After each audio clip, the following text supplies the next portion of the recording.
Hello दोस्तों, यह है टॉप लोड वॉशिंग मशीन और आज की वीडियो में हम देखने वाले हैं कि इस ड्रम के अंदर जो मिट्टी और गंदगी जमा होती है उसे कैसे क्लीन करते हैं। मतलब ये ड्रम पूरा खोलकर घर पर ही उसकी सर्विसिंग कैसे करते हैं, क्योंकि जब भी हम इसमें कपड़े वॉशिंग के लिए डालते हैं तो कपड़े बाहर निकालने के बाद कपड़ों में मिट्टी या गंदगी लगी होती है।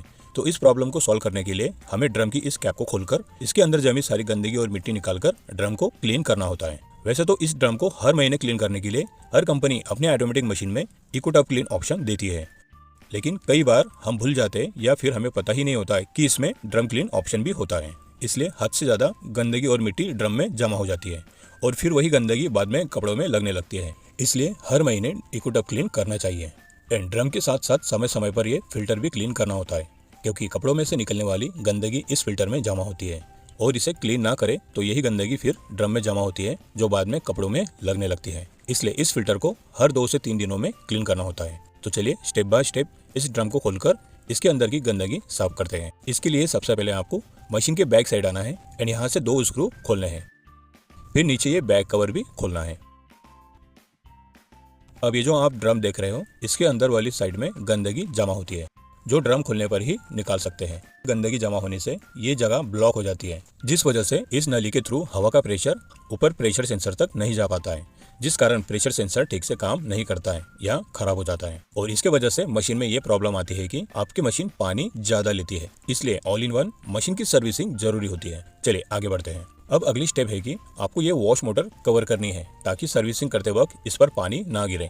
आप प्लास्टिक के पन्नी से इसे इस तरह कवर कर सकते हैं। इसके बाद सामने से ये 2 स्क्रू खोलने हैं और इस टॉप कवर को अलग कर देना है। अब यहाँ ये प्रेशर सेंसर की नली अटक जाती है, इसके लिए आप नीचे यहाँ से इसे निकाल सकते हो।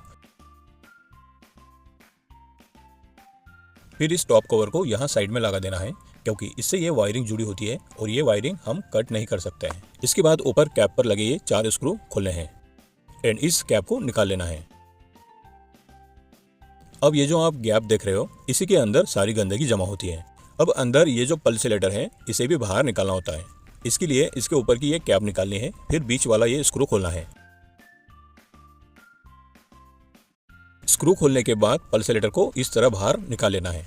अब यहाँ कोई गंदगी नहीं है, लेकिन हो सकता है कि आपके मशीन के पल्सेलेटर में गंदगी जमा हो, तो आप उसे नल के नीचे क्लीन कर सकते हो। कई बार ऐसा भी होता है कि मशीन में कपड़े डालने पर कपड़ों में से कुछ कॉइन मशीन में गिर जाते हैं और कपड़े धोते वक्त वो काफी आवाज भी करते हैं। तो इस पल्सेलेटर को बाहर निकालकर उन कॉइन्स को आप इस तरह निकाल सकते हो। चलिए अब हम हमारे मेन टॉपिक पर आते हैं। अब इस दोनों ड्रम के गैप में आपको पानी की नली से प्रेशर देना है और इस तरह की कोई भी लंबी पतली सी पट्टी से इस तरह खरोचना है ताकि इस गैप में जो भी गंदगी लगी हो वो बाहर निकल जाए।